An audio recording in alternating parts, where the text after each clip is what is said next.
Welcome to the American Academy of Grief Counseling's videogram on sojourning and comforting the bereaved. And in this video, we're going to look at some deeper techniques that grief counselors can do in helping an individual who is grieving, helping them through the journey, the process of grief itself, which can be a very painful process, especially if you are looking to try to manage it or control it and so forth. So we're going to look at some ways in which grief counselors can better walk with those that they are trying to help, to walk with the mourning themselves through that misty, dark forest of grief itself. So sojourning is walking with the bereaved. It's pastoral in nature. It's more passive in nature as well. It listens. It accepts the journey of grief. It accepts grief as it is. And it doesn't look at grief counseling necessarily as treatment in itself, but it looks more of it as an experience of emotion and a healing process. Treatment a lot of times has a negative connotation that something is wrong. So when grief goes wrong, when grief becomes complicated, when grief becomes depression, then we see it more as a treatment process. But when we're dealing with loss itself and adjustment in that particular loss, sojourning, companioning, walking with, is a very good idea in regards of for the grief counselor to possess. It's a very good motif to look at as a way to help the individual work through their particular grieving process itself. So what we want to draw a line between, a dichotomy between, is the older idea, which is more stemmed in the idea of Sigmund Freud, where grief itself is a pathology, which even evolved later into, hey, we have to treat grief. What we have here are two different ways of looking at grief in regards to traditional older methods and the way that bereavement science teaches us actually that grief is. So with a treatment model for anything, for any type of pathology, there are a few elements to look at. One of them is return to normal. So if something is wrong, if it's a pathology, we need to return to normal.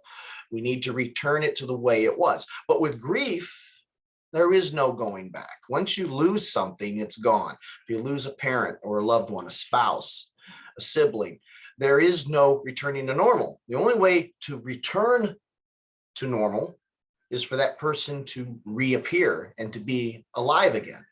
That's not going to occur. So there's no return to normal. And what we're experiencing in this particular loss, the pain, is natural. It's natural within itself. I'm not going to use the word it's good, but it is natural. It is how we are designed to react when we love someone and we lose. So treatment models, if it's a grief treatment model, it's looking at the wrong thing. If you're going to someone who's trying to return you to normal, they don't understand bereavement science. Grief is a process of transformation. So the purpose of sojourning as a grief counselor is to help the person transform. It's to help the person understand the experience itself, to understand what the grieving process is and how to handle it. Now, managing emotion is another type of treatment model. We're not here to manage emotion when we're dealing with loss. We're here to express it, to understand it. We're suppressing emotion, trying to control the tears is not the way to overcome grief. Those symptoms of grief are important because they're part of the process of healing itself. So managing emotion is not something that any grief process should include, especially if they refer to it as a treatment model. In some cases, when we go to an individual, such as a grief counselor, we're expecting the grief counselor or the counselor, the licensed counselor, would be the expert. But when it comes to grief, we all walk our own journey through those dark woods. And what we want, instead of an expert per se, somebody that knows all the answers, we want someone who is informed and understands grief at an expert level, but isn't an expert in the sense of the word where they're going to tell us where to go, what to do, and what's wrong with us. Instead, what we're looking for when we're dealing with someone in grief counseling, we're looking for someone to guide us through the emotion, to guide us through the forest of grief, the dark forest of grief. So it's more of a guiding type of expert, not a know-it-all, someone who has all the answers. Because if someone comes to you with your grief and they have all the answers, then they really don't have any, because grief is an experience that is unique. While there are some objective qualities across the species of humanity itself that we experience with loss, it is still a very unique thing, and it's a thing that we explore with ourselves. And we need sometimes in grief counseling that type of particular guide to help us through it. Now, in treatment plans are also strategic plans on how to get through it. Well outlined plans of you do this, you do that. That's not the case with grief. Grief is much more messy, if I can use that word. It is not something that can be solved. The riddle of loss is something that can never be truly understood. And we have to honor that mystery of loss and work our way through it with our raw emotions. And nothing ever goes to plan with raw emotion.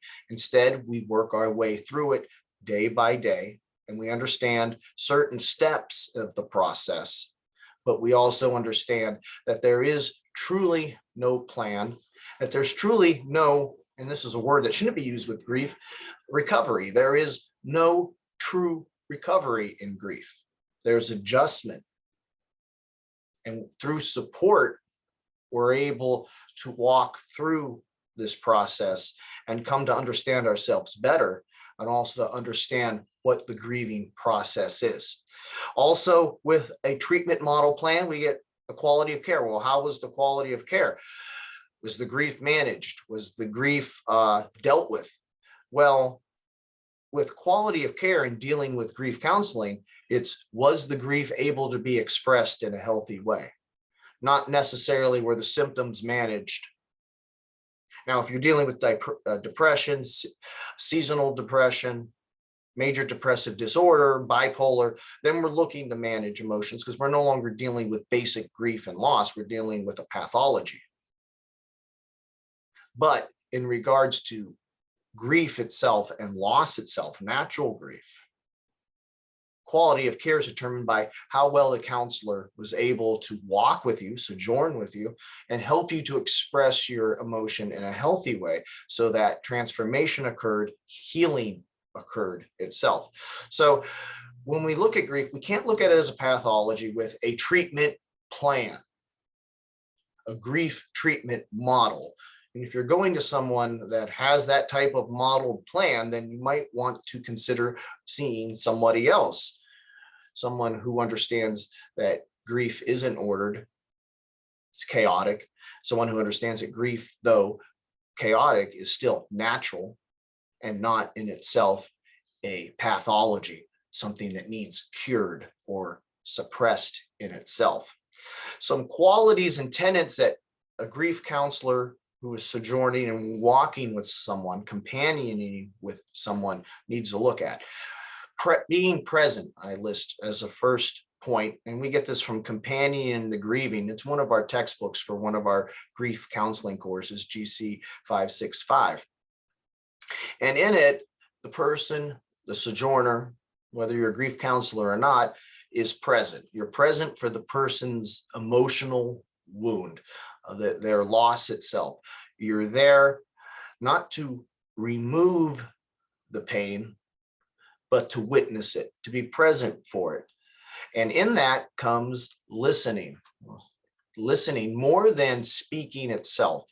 You're walking side by side with this individual, and you're listening and comforting as needed. Also, an important element is expression. You give the individual the permission to express emotion. It's more so about how the heart heals than so much the intellect or the brain itself. Another important part is acceptance, the acceptance of the grief process itself. Being a sojourner means you help the individual accept the process, to accept the chaos and the disorder that comes with the loss, and not try to give order to the particular chaos, because loss is a very messy thing. And it is something that is only sorted out as the individual works through the process of accepting the grief, expressing it, and having someone there to be present and listen in itself. Other important elements include empathy. Empathy involves helping an individual by being there, but also having some type of understanding in it. You're not there to fix the pain. You're there to be there to help the individual feel the pain, to be sympathetic to their pain. So it's very important to show empathy, but it's also very important also, as I list, to show flexibility. Those types of counselors who only have one fixed way to deal with grief, one plan. This is how we're going to do it. This is how it's going to work. These types of plans do not work with loss, because loss is chaotic. Loss is unique to the individual. So we have to be flexible. Remember, there is no true plan, but there are various healing processes that we can utilize to help an individual come to acceptance, to come to healing. But if we define ourselves by only one process of healing and not allow ourselves to be flexible and to see how the particular individual leans, then we're not going to be able to help the individual themselves. And finally, genuine trust is important. In any relationship to be successful between a counselor and the person they're helping, there has to be trust so that the individual can communicate and be able to share the things that are important. And in sojourning and companioning, it is important that there is a level of trust that can be shared so that you are able to guide the individual through the particular chaos itself. Now, going through this is true for any type of counseling. There are various techniques that can be utilized. One of the most confusing one is the sense of touch.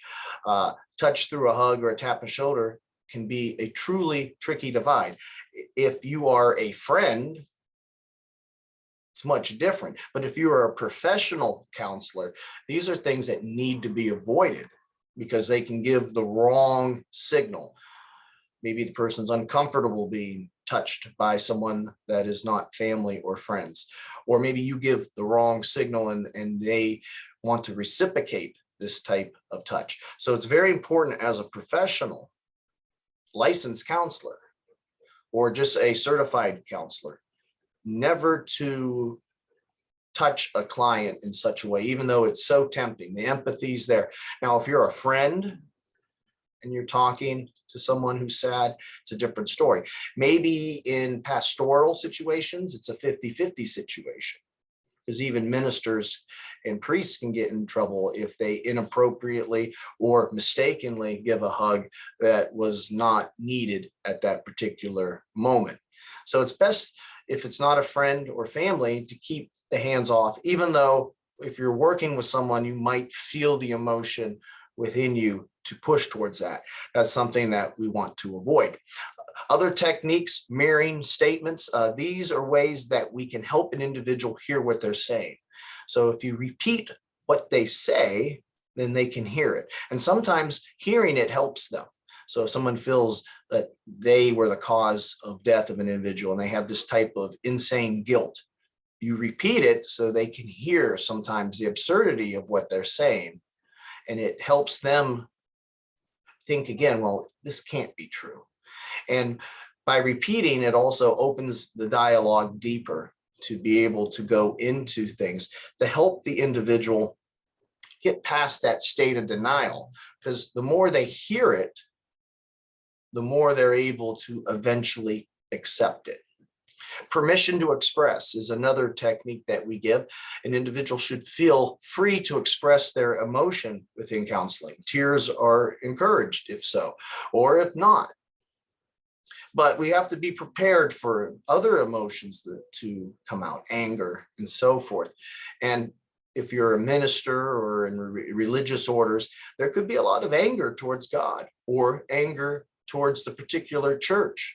And these are things that we have to be able to absorb, not to take personal, and to be able to help the individual process their anger and their emotion in the right direction so that they're able to find more healing.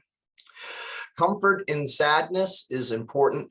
It is sometimes good in that type of sadness. Comfort doesn't have to have an answer. You got to have comfort in that sadness to be like, it's okay to be sad. It's okay not to have an answer to this. It's okay to live in the riddle of grief itself. So someone, again, who has all the answers that wants to try to fix is something we need to avoid. So you have to have that comfort zone to exist in sadness, to be able to understand the sadness truly.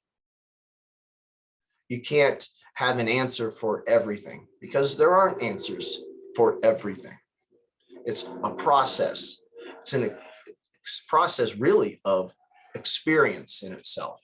And through that experience, through that exploration of the mystery of grief, an individual is able maybe to come to some conclusions on their own of what happened. Now, there are also certain phrases. A lot of individuals like to have phrases used, pithy sayings when someone's upset. And on other videos, we have a list of no-nos of things you should not say. And this is true in any type of sojourning as well. Sometimes the most well-intentioned words can cause the most damage. So we want to avoid "I understand" or like "I've been through this too," until you're at a certain level where there is that type of communication. Initially, avoiding "I understand" is important because maybe they feel you don't. And it's a story about them.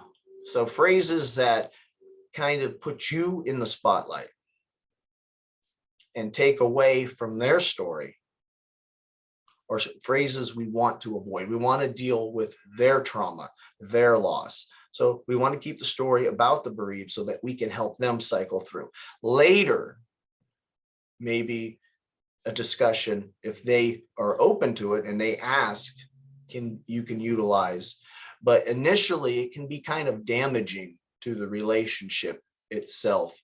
And most counselors, if you ever gone to any, they usually don't share too much personal information. And I would say to avoid it almost completely in regards to helping an individual, because again, it could come across as insensitive, it can come across as inappropriate. So there is, again, that tricky walk, that tightrope walk in terms of that.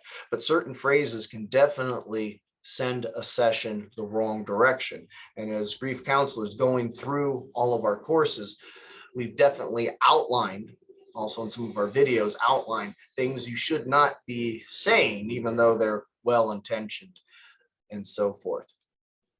So sojourning, grief counseling, what type of career, if you're looking into this type of field to go beyond just for your own self-education or helping family, individuals that are pastoral in nature, careers that are pastoral in nature, such as ministry, the priesthood, it's very important that they have a good understanding on how to help individuals through loss and grief. And then there's also licensed counselors. You don't have to necessarily be licensed to do grief counseling, but a lot of licensed counselors go through that. And I like to include also within that group those who are in social work or any type of work within the state that works with individuals who are displaced and so forth. So there are a lot of opportunities for individuals who want to help individuals through bereavement, and they want to be fellow sojourners and companions in that grief process itself. So plenty of opportunities, but you have to have a strong understanding of what basic loss and grief is, because the moment you start trying to, as we pointed out, treat it as a pathology or try to fix things or have all the answers, that's the moment where you really don't understand the situation or have any of the answers itself. So as pastors, from the pastoral perspective and those professional mental health care professionals, it's important that they have a strong understanding of how to help individuals go through the grieving process itself. And as this picture illustrates here, it's a long road. It's an unwinding road. We don't know where it leads. We're just taking one step at a time with individuals, helping them through the grieving process. And that's what sojourning is. And it should be an element within how you approach an individual who is bereaved, who is sad, who is going through a lot of things emotionally due to loss itself. We are the American Academy of Grief Counseling. Our phone number is 330-652-7776. Our email is info@aihcp.org. And there's our page link. Our page link will take you to our program. There's 4 core courses. They're independent study online. They lead to a 4-year certification for qualified professionals. So if you're interested in, like I said on the previous slide, a career in grief counseling and sojourning with the bereaved, check that link out and see if it matches your professional and your academic goals themselves. I'd like to thank you for listening today and have a great day.